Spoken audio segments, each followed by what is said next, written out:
Welcome back to Homestead Stadium, and a very special welcome to our guest, Paddy Obrien. Morning, Tom. You're just fresh back from the First Division final.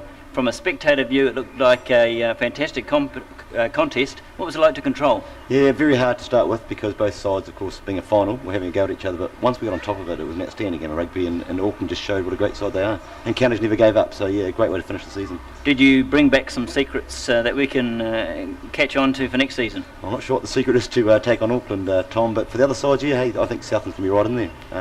Yeah. Do you think they've got a weakness that anyone can exploit? At present, the answer is no. The whole success of Auckland is that you go from number 1 through to 15 and they're very strong. Until a forward pack gets on top, no, I don't think anyone can beat them. Perhaps we can next year. Well, maybe. We'll go to your appointment as the number 1 referee in New Zealand. You must be very proud of that achievement. What doors does that open for you here and overseas? Well, there's a couple of appointments coming up at the Five Nations next year, which are going to be announced next month. I understand I'm in the running for one of them. What it opens up is also it's going to be merit-based refereeing in test matches from now on. So it gives me the inside running, I suppose, from a New Zealand point of view, to if I can perform overseas, to climb up the world ladder, and opens all sorts of doors for me if I can cash in on it.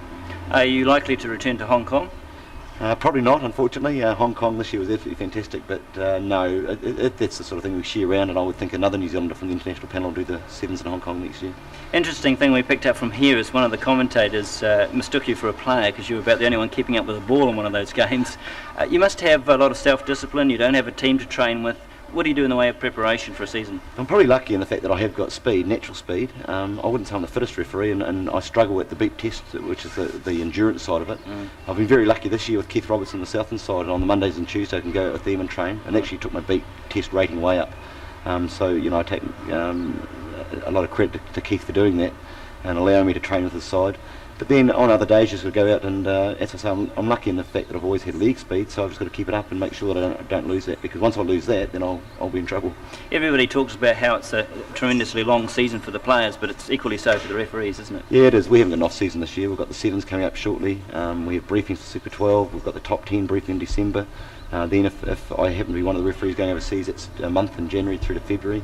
Then we come back, the Super 12 briefing in Australia, and then Super 12 starts in March. So there's no off-season. It's a huge commitment now, but it's very exciting.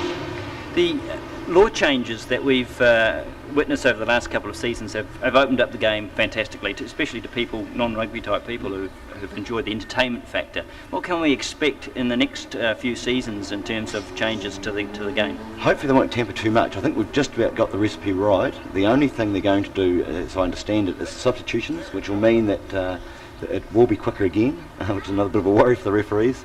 And then the lifting and the line out, they're going now to you have to be above the shorts. Now how that's going to work out, I'm not sure. I'm a wee bit disappointed because I felt that this year one of the successful ones was the lifting of the shorts straight in the air, clean ball off the top, and away we went. So once the players get used to that, it'll work okay. But I hope they don't tamper too much with the laws as they have them now. I think you did right about the lineouts. From spectator point of view, they were much cleaner. Although it was a little bit false that people got lifted, it must have been a lot easier to control. Well, it is, and I think players would accept and referees would accept it. In the last 10 years, lineouts have been a lottery, and there's so much pushing, shoving, and going on. It was just the unlucky guy that got penalised. Now it's good, it's clean, let's go, and I think it's great. Perhaps the only part that's still misinterpreted, if you like, by the spectators is the Ruck and Maul, the changeover at Ruck and Maul. It's still a little bit controversial, that area. Yeah, it shouldn't be. I think I blame ourselves a wee bit for the fact that no one's come out and explained it. Now, what people hear on TV is that, but the ball was in the air. Well, in actual fact, the turnover's got nothing to do with the ball being in the air. It's about players being on their feet. And until that's explained, and I think we've got a lot of homework to do in the education of fans and players alike, from a refereeing point of view, then there won't be the controversy that's there at the moment. It seems even at the very top level, there's still just a little bit of doubt as to what the ruling is. Yeah, I completely agree. I can't argue. I'd say the 10 referees at the top at the moment, there's probably 5 doing it one way and 5 the other, which is not good enough.